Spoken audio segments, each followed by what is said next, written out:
سيدنا رسول الله سيدنا ومولانا محمد بن عبد الله وعلى آله وصحبه ومن تبعه ووالاه لا حول ولا قوة إلا بالله سبحانك لا علم لنا إلا ما علمتنا إنك أنت العليم الحكيم ولا حول ولا قوة إلا بالله العلي العظيم.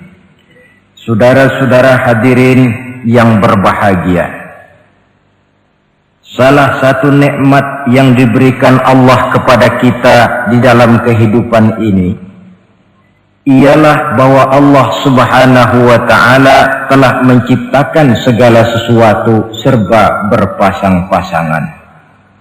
Dalam surah Yasin ayat 36 dijelaskan, Subhanallazi khalaqal azwaja kullaha mimma tumbitul ard wa min anfusihim wa mimma la ya'lamun. Maha suci Allah yang telah menciptakan segala sesuatu itu serba berpasang-pasangan, dari apa yang tumbuh di permukaan bumi, apa yang ada di dalam diri mereka sendiri, dan apa-apa yang mereka tidak mengetahuinya. Demikianlah kita lihat siang berhadapan dengan malam, benar berhadapan dengan salah, dan laki-laki berhadapan dengan perempuan.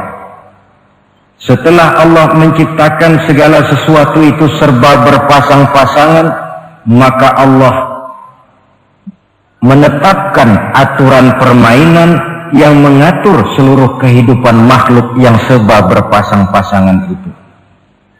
Kita tentu maklum, apapun saja yang kita lakukan dan kita perbuat tanpa ada aturan akan berakhir dengan kekacauan.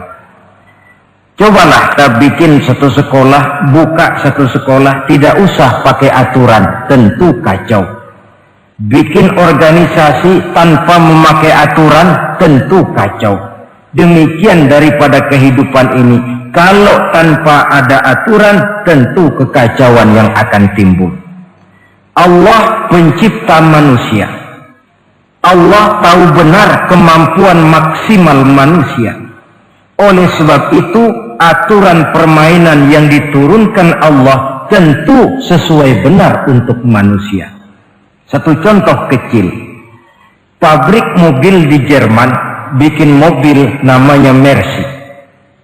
Seiring dengan itu dia keluarkan buku petunjuknya. Mobil ini namanya Mercy, kecepatan maksimal sekian ratus kilometer per jam, daya angkut maksimal sekian ratus kilogram. Kalau rusak memperbaikinya begini, onderdilnya pun ini.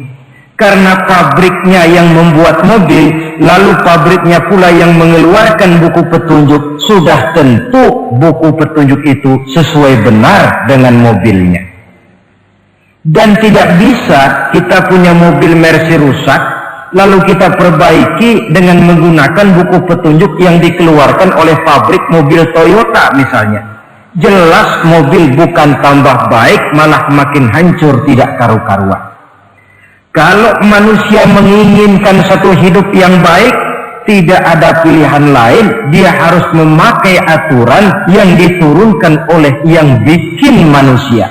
Dan aturan itu telah turun dalam bentuk agama Islam yang kita cintai ini. Manusia laki-laki dihiasi dengan perasaan senang cinta kepada perempuan. Itu biasa, normal, wajar. Tapi lalu Allah menurunkan aturan permainan yang kalau peraturan ini dilanggar akan membawa kerugian bagi manusia sendiri. Bahwa laki-laki senang sama perempuan itu normal. Agama membuat aturan silahkan senang, tetapi lewat satu pintu yang disebut nikah. Kalau peraturan ini diabaikan, yang rugi tentu manusia sendiri. Misalnya PLN keluarkan pengumuman, nanti malam mulai jam 6 sampai subuh listrik se-Jakarta mati total. Kita ingat, ini nanti malam saya giliran ronda. Pagi-pagi sudah kita siap beli batu baterai, masukkan ke dalam baterai. Dari sejak kita beli sampai sore itu baterai kita soroti terus. Tentu setelah sore soak batu baterai itu. Datang malam berangkat kita ronda, kalau disoroti lagi kan baterainya sudah nggak terang lagi, sudah soak. Sebab apa? Belum waktunya sudah disoroti terus. Sekarang kalau ada orang belum masuk pintu pernikahan, nafsu seksualnya diobral terus. Itu kan sama juga belum datang malam baterainya sudah disoroti terus. Nanti masuk pernikahan soak. Berhadapan dengan istrinya barangkali sudah nggak bisa apa-apa, cuma nyengir saja. Yang rugi manusia sendiri. Itulah sebabnya Allah lalu mengatur bahwa laki senang sama perempuan lewat satu pintu yang disebut dengan nikah. Maka pada pertemuan kali ini kita akan bicara tentang nikah dalam Islam. Saya bagi kepada 3 masalah pokok saja. Pertama, pengertian dan kedudukan nikah menurut Islam. Yang kedua, motivasi pernikahan. Karena apa orang itu seharusnya melakukan nikah. Dan yang ketiga, membina rumah tangga bahagia menurut contoh Rasulullah Sallallahu Alaihi Wasallam. Hadirin yang saya hormati, kita mulai dengan yang pertama, pengertian nikah. Dalam kehidupan sehari-hari ada 2 kata yang sering kita gunakan, kawin dan nikah. Kalimat kawin kelihatannya dipergunakan oleh semua makhluk hidup. Lain dengan nikah, ini hanya digunakan khusus untuk manusia muslim. Makanya kita sering dengar orang bilang kucing kawin, ayam kawin, kambing kawin, dan belum pernah kita dengar ada ayam nikah atau kucing nikah. Sebab apa? Nikah ini cuma dipakai oleh makhluk bernama manusia yang muslim. Apa pengertian nikah?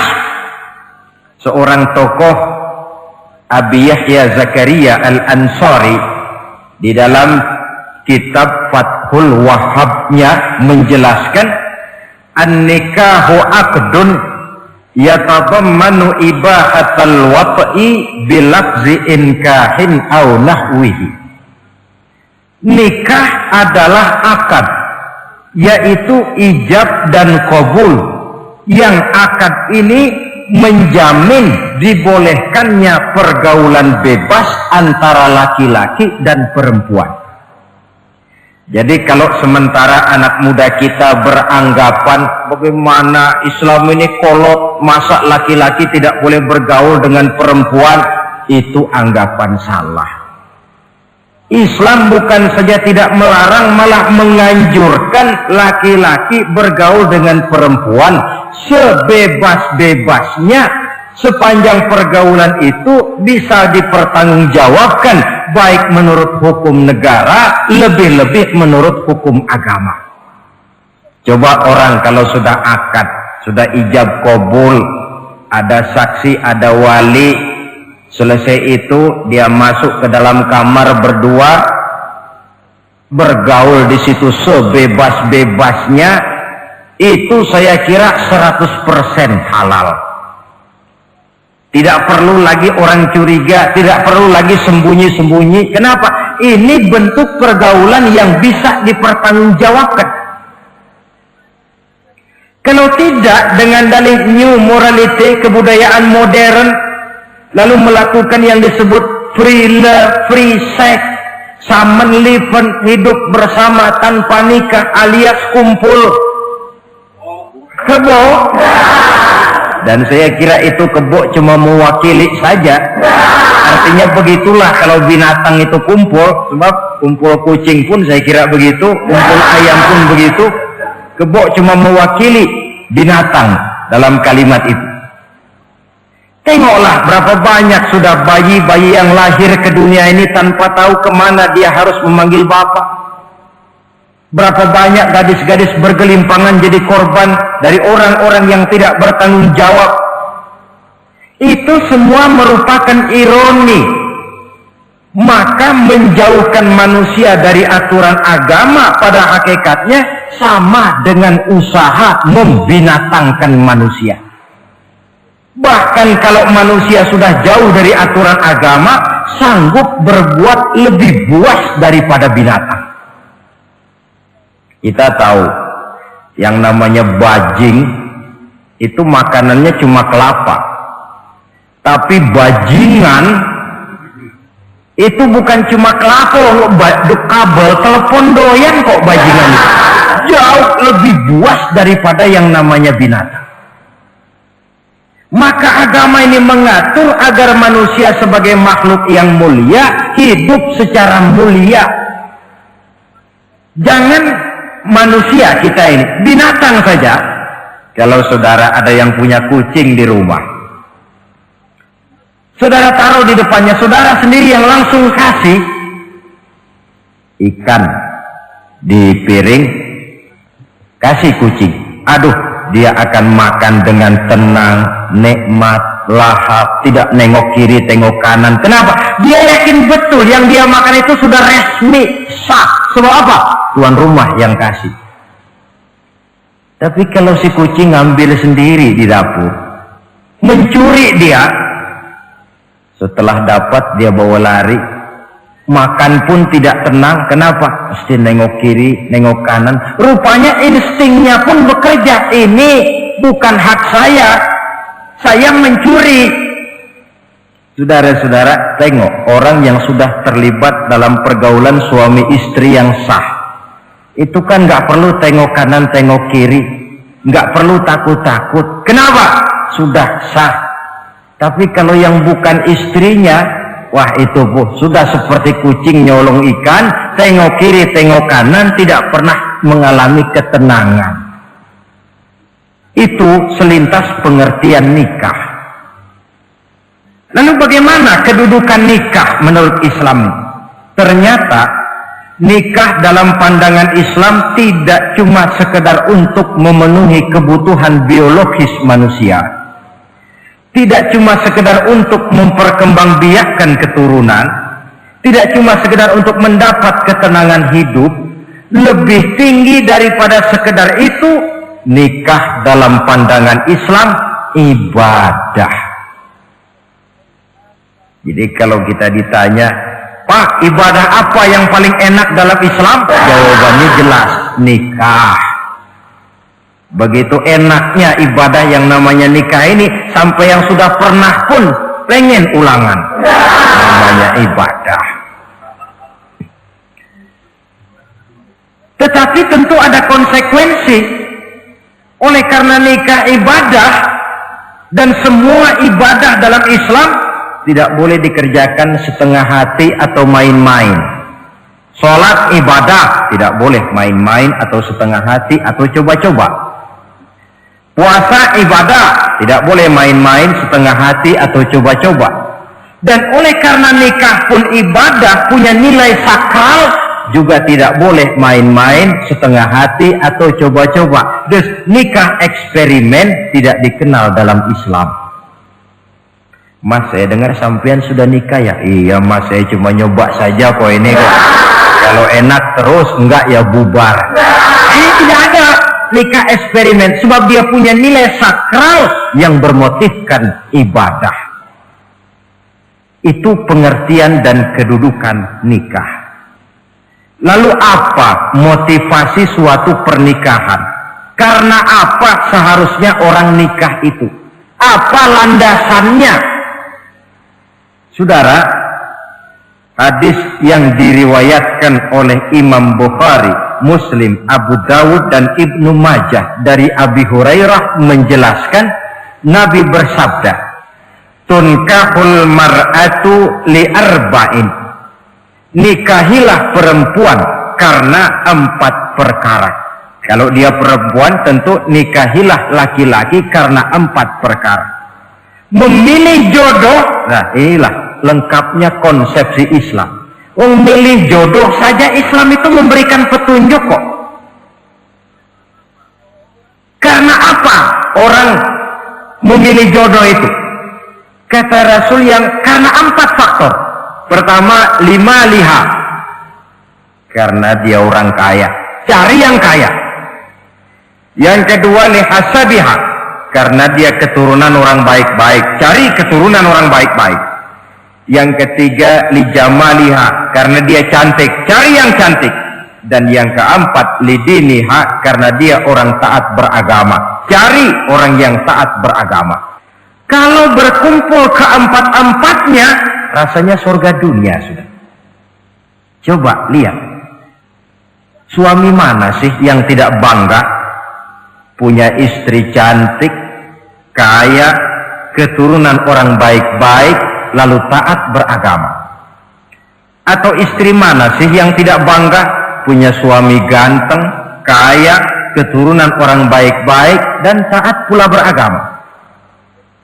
Tapi kan terus terang yang kumpul keempat-empatnya kan boleh dibilang jenis makhluk langka ini. Sulit. Kadang-kadang cantik, kaya, akhlaknya kayak setan. Ada saja kurangnya. Oleh karena ada saja kurangnya, lalu Nabi memberikan stressing, penekanan. Fazfar bizatiddin taribat iyadat. Pilih orang yang taat melaksanakan agama, niscaya hidupmu akan berkah. Jadi motivasi suatu pernikahan hendaknya agama. Apa rahasianya? Mari kita lihat. Kalau orang memilih pasangan karena rupa yang cantik semata-mata, silakan, tapi jangan jadi motivasi utama. Kalau rupa yang cantik jadi alasan utama, saya yakin rumah tangga tidak akan tahan lama. Sebab apa? Pertama, yang namanya cantik itu relatif. Artinya bergantung siapa yang memandang. Yang menurut saudara cantik, menurut saya belum tentu cantik. Yang kata saya cantik, menurut saudara barangkali itu yang jelek. Relatif. Saya kalau ditanya orang, Ustadz, siapa perempuan paling cantik di dunia ini? Tentu saja saya jawab istri saya. Apa saudara lalu protes? Salah Ustadz, yang cantik istri saya, bukan istri Ustadz. Saya bilang masa bodoh, saya nggak ngurusi istri sampean. Cantik itu relatif. Sehingga di kalangan para ahli cinta, ahli cinta, sampai sekarang masih jadi perdebatan. Sebenarnya cantik yang bikin orang jatuh cinta, apa cinta yang membuat orang jadi kelihatan cantik? Dua-duanya bisa terjadi. Mungkin karena cantik orang jatuh cinta, dan bisa juga karena sudah kadung cinta orang kelihatannya jadi cantik. Tapi yang jelas cantik relatif. Yang relatif tidak bisa dijadikan sandaran utama. Yang kedua, yang namanya cantik itu temporer, artinya berubah oleh pergeseran masa dan pertukaran waktu. Sekarang dia cantik, of course, sedang sweet 17-an, sedang honeymoon, sedang bulan madu, sedang pengantin baru, tentu saja cantik. Punya dia anak 1, kecantikan mulai menurun. Punya dia anak 2, kulit mulai keriput. Punya dia anak 3, apalagi tak pandai bersolek, sudahlah onderdil mulai pada copot. Kalau rumah tangga didasarkan kepada rupa yang cantik saja, selesailah rumah tangga sampai di situ. Yang ketiga, di atas langit rupanya masih ada langit lagi. Di atas yang kita anggap cantik, rupanya masih ada yang lebih cantik. Kalau cantik yang kita kejar, kita akan jadi petualang yang pindah dari perempuan satu ke perempuan yang lain. Cinta bajak laut namanya. Di mana kapal berlabuh, di sana cinta mendarat. Saudara hadirin yang saya hormati, Padahal sate dengan singkong itu kan bedanya cuma di tenggorokan. Kalau sudah masuk ke dalam perut, kenyangnya barangkali sama. Malah barangkali besok pagi kalau keluar lebih tidak enak baunya sate itu daripada singkong. Makanya orang kalau sudah nikah oleh Nabi dipesan, apabila kamu di jalan melihat perempuan yang membuat kamu kagum, cepat-cepatlah pulang ke rumah. Sebab apa? Sebab yang perempuan cantik di jalan kau lihat itu punya, istrimu juga di rumah punya. Gak percaya cobalah pulang, akurin, sama itu. Silahkan cari yang cantik, tapi jangan dijadikan motivasi utama. Yang kedua, kalau perkawinan, pernikahan cuma karena harta, silahkan cari yang kaya. Tapi kan harta itu, kata Imamul Ghazali, al-mal zillun zail, harta bagaikan bayangan. Sore di sebelah barat, tengah hari di tengah, sore pindah ke sebelah timur. Hari ini dia kaya, besok dia bangkrut, roda itu berputar. Kalau harta dijadikan pilihan utama, boleh jadi dalam hidup berumah tangga ada pepatah, ada uang abang disayang, tidak ada uang abang melayang. Artinya pun rumah tangga tidak akan tahan lama. Yang ketiga, kalau karena keturunan, persilahkan cari keturunan yang baik-baik. Namun toh pada akhirnya orang diajarkan bahwa kita ini mau besar atau tidak bukan dengan jalan menyempeng kepada kebesaran orang lain, tetapi ditentukan oleh kepribadian kita sendiri. Sekarang kalau karena agama, Nabi berikan penekanan fazfar bizatid din taribat yadak. Pilih orang yang taat beragama, niscaya hidupmu akan beruntung. Apa rahasianya? Tidak lain rumah tangga Rasulullah Sallallahu Alaihi Wasallam. Yang ini artinya kita sudah masuk kepada bagian ketiga, bagaimana membina rumah tangga bahagia menurut contoh baginda Nabi. Saudara, bagaimana sih rumah tangga Rasul itu? Kelihatan dari dua ucapannya, pendek, singkat, tapi punya pengertian filosofis yang mendalam. Dua kalimat saja beliau bilang tentang rumah tangganya, yaitu baiti jannati, rumah tanggaku laksana sorga bagiku. Bayangkan, kalau seorang suami sudah mampu berkata macam begitu, bahagia hidupnya. Ini barangkali tantangan buat kita semua. Mampukah kita di rumah tangga berkata semacam perkataan beliau tadi? Baiti jannati, rumah tanggaku laksana surga bagiku. Padahal dari sejarah kita baca, Rasul itu rumahnya kecil.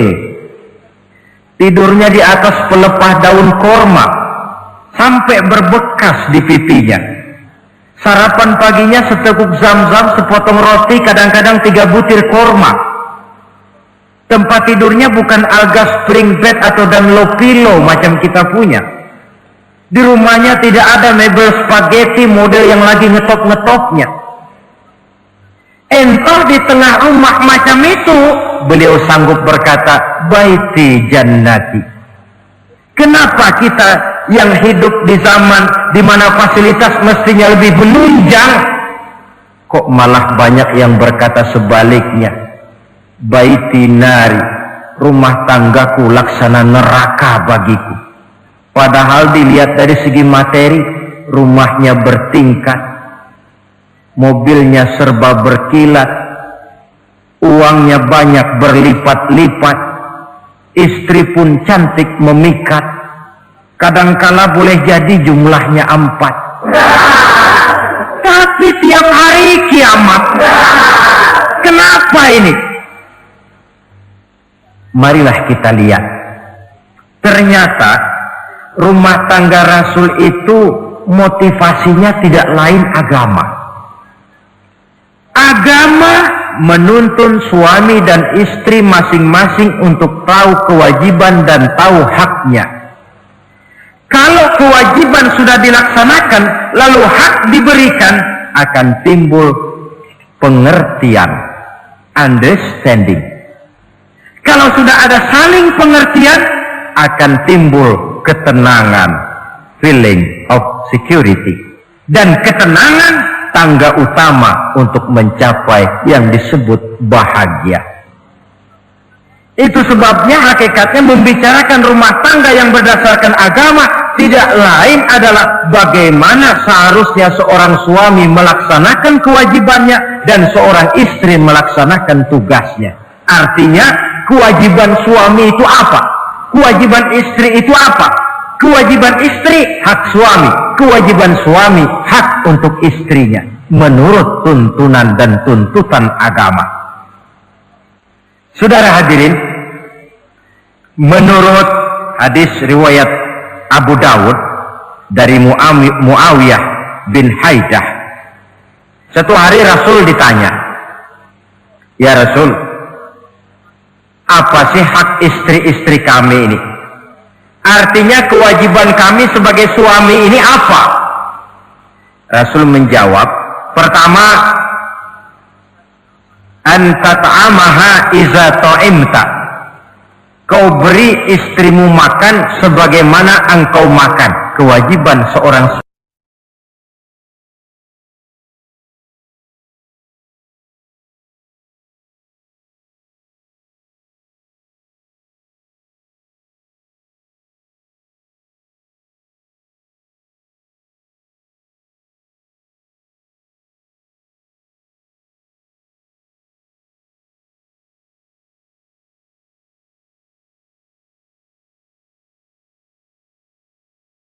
Saudara hadirin, tetapi seorang istri pun kalau sudah diberikan nafkah oleh suaminya untuk mengatur makanan, dia harus pandai mengaturnya dengan sebaik-baiknya. Menu yang teratur, gizi yang lengkap, dan saya kira yang namanya 4 sehat 5 sempurna itu kan tidak berarti bahwa hidup ini harus serba mewah, tidak. Yang penting ada variasi sehingga tidak merangsang suami untuk makan di luar. Jangan misalnya tahu suaminya senang jengkol lalu tiap hari saja jengkol, itu kan bisa kejengkolan. Dengan demikian, masalah yang kelihatannya sepele tetapi yang sebenarnya bisa menjaga keharmonisan atau malah keretakan rumah tangga harus kita perhatikan dengan sebaik-baiknya. Suami memberikan nafkah, dari jumlah itu 60% lari ke kredit, 40% lari ke dapur. Tentu pada akhirnya sang suami akan merasa curiga.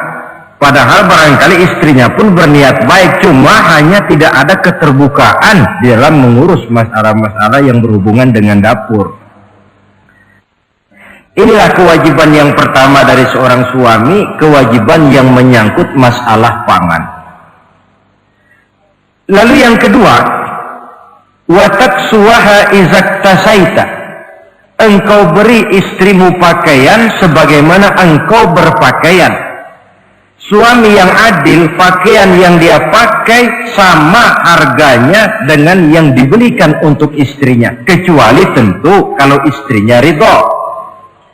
Zalim seorang suami jikalau untuk dia misalnya dia beli pakaian yang mahal-mahal, jasnya dia pakai Switzerland wool, sarungnya Samarinda, kalau dia pakai sepatu belilah sepatunya, sementara istrinya cuma pakai kain belacu saja. Kenapa mesti begitu? Sebab, saudara hadirin, istri kita sebenarnya adalah bagian daripada hidup kita. Baik dia dilihat orang, baik juga kita disebut orang. Jelek dia dipandang orang, tentu jelek juga nama kita disebut orang. Apalagi hidup bermasyarakat, kadang-kadang mulut usil itu kan sudah banyak macam ragamnya. Itu siapa sih perempuan yang jalan? Kenapa? Itu pakaian yang tidak dipakai sih tidak mahal, cuma pakaiannya serasi, pantas, enak dilihat. Oh, terang saja dia kan istrinya Simeon. Nah, mi'un yang sedang tidur barangkali tidak tahu apa-apa mendapat sebutan baik. Cobalah kalau istri kita semaunya saja, orang akan bilang, ah itu perempuan, kenapa saya gerah ngelihatnya, mau ke pasar cuma pakai kutang saja. Tentu suami pun akan mendapat sebutan yang tidak baik. Cuma sang istri kalau sudah dibelikan pakaian oleh suami, termasuk alat-alat kecantikan di dalamnya, pakaian itu tentu dipakai, niat pertama adalah untuk menyenangkan hati suami.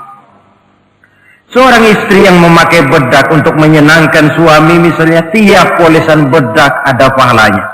Dia pakai lipstik untuk menyenangkan hati suaminya, tiap goresan lipstik ada pahalanya, bernilai ibadah. Ini kewajiban yang kedua. Yang ketiga, wala tadribil wajha. Kalau marah jangan memukul muka. Maksudnya apa ini? Kewajiban memberikan perlindungan, sehingga si istri merasa ada tempat dia mengadu, ada tempat dia melarikan persoalan, ada tempat dia bergantung. Kalau marah jangan memukul muka, dan memukul itu pun upaya terakhir. Kalau tidak bisa dengan kata yang lemah lembut, agak sedikit keras katanya. Kalau dengan kata yang keras tidak juga bisa pisah tempat tidur. Kalau memang tidak bisa juga dengan pukulan yang tujuannya bukan untuk menyakiti tetapi untuk mendidik. Allah tadribal wajha. Kalau marah jangan memukul muka, dan memukul pun bukan jalan pertama tapi upaya terakhir, dengan tujuan bukan untuk menyakiti tapi untuk mendidik sang istri. Kewajiban untuk memberikan perlindungan. Yang keempat, wala tuqabbih, jangan memburuk-burukan istrinya. Kewajiban menjaga nama baik. Sebab apa? Dalam satu bahasa yang indah, Al-Quran menjelaskan bahwa suami istri itu laksana pakaian. Hunna libasul lakum wa antum libasul lahunna. Istri pakaian untuk suami, suami pakaian untuk istri. Lihatlah alangkah indah gaya bahasa Al-Quran ini. Diibaratkannya suami istri seperti pakaian. Apa fungsi pakaian? Pertama, pakaian itu kan jadi kebanggaan. Saya bangga memakai baju seperti ini, saudara bangga memakai baju yang saudara pakai. Artinya seorang suami harus berusaha menjadi suami kebanggaan istri, dan seorang istri pun harus berusaha menjadi istri yang dibanggakan oleh suaminya. Jangan yang malah kemudian disesali. Itu kan kalau sudah marah orang kadang-kadang ucapannya nggak terkontrol. Istri marah sama suami, bang, nyesel gue punya hati sama dia. Sudah hilang lagi kebanggaan. Kalau kebanggaan hilang, wibawa pun hilang. Kalau wibawa sudah hilang, maka rumah tangga sudah sulit untuk dipertahankan. Yang kedua, yang namanya pakaian itu kan menutup aurat. Itu tujuan pakaian yang terpenting. Artinya di sini, kalau seorang istri mempunyai kekurangan, suamilah yang menutupi. Kalau seorang suami mempunyai kekurangan, istri juga harus berusaha menutupi. Jangan kekurangan suami diceritakan di pasar umum, atau kekurangan istri dibuka di mana-mana.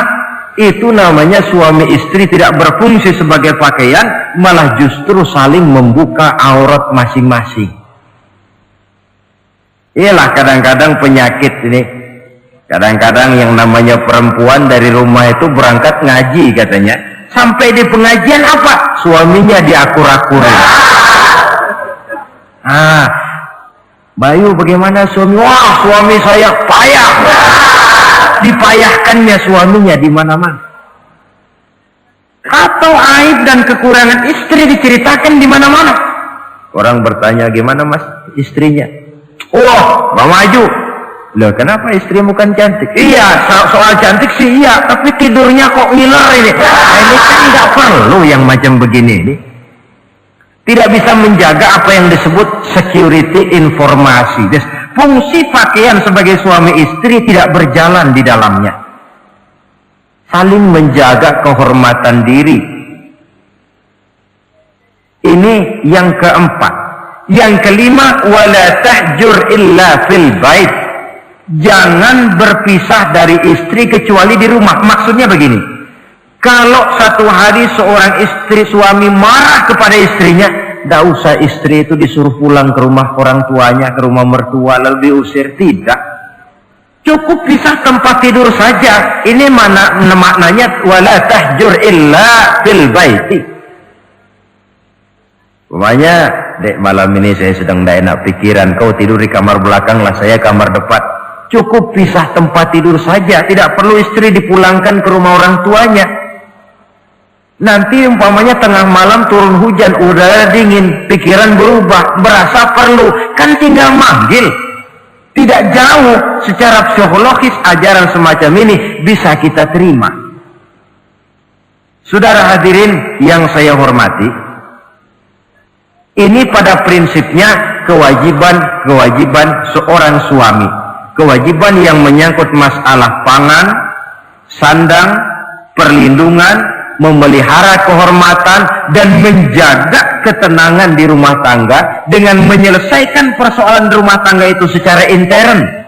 Jangan belum apa-apa sudah mertua diundang, orang tua dibon. Persoalan belum tentu selesai, tapi masalah sudah meluas. Cobalah kita selesaikan intern dulu. Kalau kemudian ternyata dianggap perlu mengundang orang tua, mertua, keluarga, baru kita upayakan ke arah itu. Ini kewajiban suami dan ini merupakan hak istri. Lalu bagaimana kewajiban istri sekarang ini? Istri kewajibannya merupakan hak untuk suami. Saudara, dari hadis yang diriwayatkan Imam Ibnu Majah dari Ali bin Yazid dari Abi Umamah, Nabi bersabda, "Mastafadal mu'minu ba'da taqwallahi azza wa jalla khairan lahu min zaujatin salihah."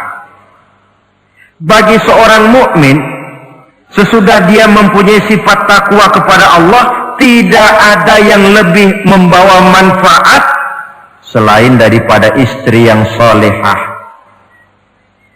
Istri solehah itu yang bagaimana? Yang hidup mampu melaksanakan kewajibannya. Apa kewajibannya? Kata Nabi, pertama, in amaroha atau athu. Kalau diperintah, dia taat. Kewajiban istri yang pertama, taat kepada suaminya. Begitu besar kewajiban taat kepada suami, sampai-sampai Nabi pernah menyatakan, "Lau kuntu amiran ahadan ayyasjuda li ahadin la amartul mar'ata an tasjuda li zawjiha." Kalau saja boleh, kata Nabi, aku memerintahkan manusia sujud kepada sesama manusia, tentu aku perintahkan istri untuk sujud kepada suaminya. Untung saja sujud kepada manusia tidak boleh. Kalau boleh, istri itu disuruh sujud kepada suami. Tentu karena besar hak suami atas dirinya. Yang kedua, ibadah sunnah tidak mendapat izin suami juga bukan saja tidak berpahala, malah berdosa. Umpamanya, pengantin baru, si istri kebetulan santri, malam minggu pesta, besoknya hari Senin, si istri sudah kadang biasa hidup sebagai santri, hari Senin puasa sunnah. Dia bilang sama suaminya, "Bang, besok saya mau puasa sunnah nih, hari Senin." Kata suaminya, "Kalau kau puasa juga kau kejam. Lalu kau puasa, aku disuruh ngapain?" Tidak diizinkan oleh suami, dia puasa juga. Bukan saja tidak mendapat pahala, malah berdosa. Sampai amalan yang sunnah pun tidak diizinkan oleh suami, berdosa. Apalagi amalan yang mubah, apalagi amalan yang tidak ada dasar hukumnya, perintahnya. Sepanjang perintah suami tidak untuk maksiat kepada Allah, istri wajib untuk taat. Dalam hadis lain kita temukan Nabi bersabda, "Idza da'a ar-rajulu imra'atahu ila firashihi." Kalau seorang suami memanggil istrinya ke tempat tidur. Ini bahasa kinayah. Manggil ke tempat tidur kan tentu nggak perlu penjelasan. Masa mau nyambal di tempat tidur kan? Fa'abat. Si istri tidak mau.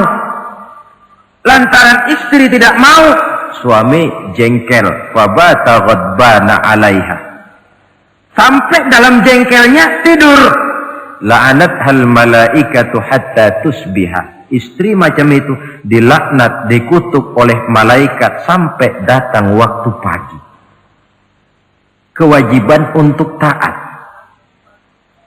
Namun sebaliknya, seorang suami pun jangan mentang-mentang istri wajib taat lalu overacting. Segalanya main tunjuk, segalanya main komando, segalanya main perintah. Sebab contoh yang diberikan oleh Rasul tidak begitu. Rasul kita baca dalam sejarah menjahit bajunya sendiri, memperbaiki kasutnya sendiri. Artinya yang bisa ya dikerjakan tanpa harus menggantungkan semuanya kepada sang istri. Kewajiban untuk taat. Nah, penutup tentang taat ini ada sebuah hadis pula di mana baginda Nabi bersabda, "Ayyumam ra'atin matat wa zawjuha anha radin dakhalatil jannah." Kalau seorang perempuan meninggal dunia, suaminya ridho kepadanya, maka perempuan itu akan masuk surga. Artinya, kalau seorang istri meninggal, ya dia tukang ngaji, ya tukang sholat, ya suka puasa, ya gemar sodakoh, tapi meninggal suaminya tidak ridho, pintu surga belum dibukakan sampai suaminya ridho kepadanya. Ini menggambarkan tentang besarnya kewajiban taat seorang istri kepada suaminya. Ini kewajiban pertama. Lalu kewajiban yang kedua, kata Nabi, wa in nazara ilaiha sarrathu. Kalau dipandang oleh suaminya, dia pandai menggembirakan, menyenangkan hati suaminya. Menjadi istri yang pandai menyenangkan hati suami. Siapa contohnya? Kita lihat misalnya istri Nabi, diantaranya Sayyidatuna Khadijah radhiyallahu anha. Ketika Nabi pertama kali menerima wahyu berhadapan dengan malaikat Jibril, beliau kembali ke rumah dengan tubuh gemetar. Setibanya di rumah beliau berkata, "Zammiluni ya Khadijah."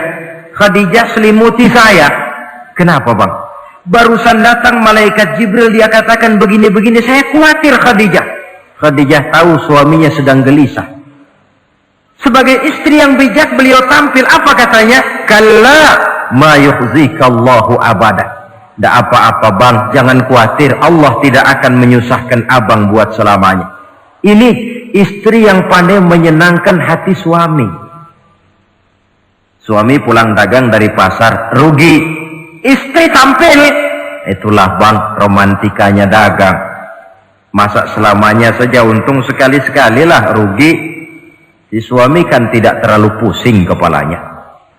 Jangan sudah di pasar rugi, sampai rumah istri pidato, peletar-peletor macam petasan. Dasar suami goblok, dagang saja rugi. Sudahlah di pasar rugi, sampai ke rumah digoblok-goblokin. Itu nanti suami kan bisa kena penyakit yang disebut broken home. Penyakit nggak betah di rumah. Seorang istri kalau suami sudah kena penyakit tidak betah di rumah, itu mesti siap-siap mental untuk dimadu. Nah, jadi kalau tidak dimadu bagaimana? Berusaha bikin betah suami di rumah. Suami pulang kantor jam 2, setengah 2 dandan, kalau perlu setel habis. Kalau perlu kelihatan suami akan datang, bukakan pintu, sambut dengan senyum. Apalagi kalau senyumnya Pepsodent. Saya kira suami bagaimanapun lelahnya, peras keringat, banting tulang pulang mencari nafkah, Kalau kembali di rumah disambut dengan senyum, hilang capeknya. Tapi bayangkan, sudahlah di kantor capek, peras keringat, banting tulang, sampai pula di rumah yang nyambut cuka sama kukusan. Udah asem, monyong. Suami mana yang kerasan tinggal di rumah? Menjadi istri yang pandai menggembirakan, menyenangkan hati suaminya. Bahkan diizinkan bohong untuk menyenangkan hati suami. Umpamanya, suami kebetulan habis obyeknya gol. Karena ingin menyenangkan istri, mampir di pasar beli kain batik. Si suami tidak tahu bagaimana kain batik yang bagus, beli saja sembarangan. Sudah kainnya kasar, warnanya norak, harganya yang mestinya murah jadi mahal, dibawa pakaian itu pula. Istri lihat dan tahu kalau ini batik jelek, norak, kasar, harganya pun murah. Tapi dia ingin menyenangkan hati suaminya. Suaminya tanya, bagaimana dek kain batik ini? Waduh bang, bagus betul kain ini. Pinter benar abang milih warna ini. Emang yang kayak begini ini bang, coba lihat tetangga kita mana ada yang pakai kain kayak begini. Ya memang nggak ada, jelek. Suami senang tentu. Lalu kain itu oleh istrinya, ngaji dipakai, keundangan dipakai, tidur dipakai, masak dipakai, nyuci pun dipakai. Suami makin bangga, wah kain yang saya beliin dipakai terus ini. Lain pula istrinya, dalam hati dia berpikir, biarin deh gue pakai terus biar cepat hancur, nggak ada urusan. Coba kalau waktu itu si istri jujur, dasar laki goblok, beli kain kayak begini, sono pulangin. Mungkin suami yang sudah payah-payah mau menyenangkan hati istrinya malah berbalik pikirannya. Saudara hadirin, ini kelihatannya penting untuk menjaga suasana keharmonisan di dalam kehidupan berumah tangga. Begitu pula pengertian seorang suami. Rasul pernah pulang dari masjid agak larut malam, rupanya banyak orang bertanya. Ketuk pintu, Assalamualaikum, sampai 3 kali tidak dibukakan pintu. Rupanya Aisyah lelap benar tidurnya. Rasul sadar beliau pulang kemalaman dan tahu istrinya capek bekerja di waktu siang. Ashraful anbiya wal mursalin ini menghormati istrinya. Salam 3 kali tak dibukakan pintu, bukan marah, malah gelar sorban di depan pintu. Di situ beliau tidur. Tengah malam Aisyah mau sholat, buka pintu, terkejut lihat suaminya tidur di depan pintu. Dibangunkan, begitu dibangunkan Rasul lebih dahulu berkata, Aisyah, maafkan saya pulang terlambat memang sebab banyak yang bertanya di masjid. Sudahlah tidur di depan pintu, begitu dibukakan beliau dulu yang minta maaf. Sulit jadi suami semacam ini. Yang enak kalau sudah nggak dibukain pintu, istri kepulesan, lalu sekali buka pintu kan yang enak kita tunjuk jidatnya, lo tidur kayak tembok ya. Saudara hadirin, menjadi istri yang pandai menyenangkan hati suaminya, sebab tidak ada seorang suami bisa sukses baik di medan tugas, di masyarakat, di kantor, di toko, di tempat manapun kalau tidak ditunjang oleh peran serta dari para istrinya.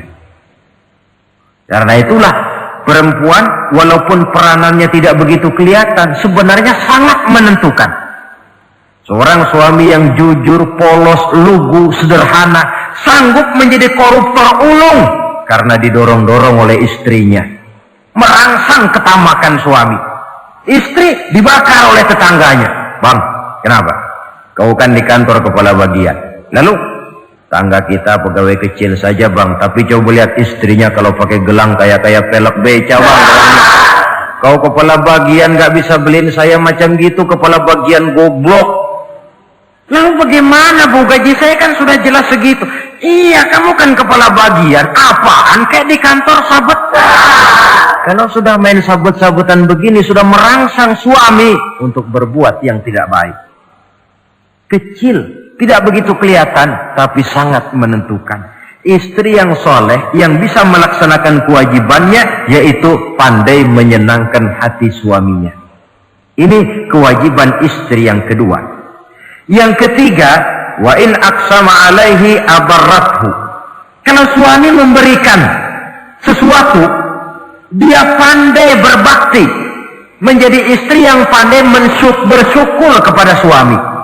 Kita ingat ketika pulang Mi'raj kan Rasul bercerita, saya dalam perjalanan itu diperlihatkan neraka, kata Rasul.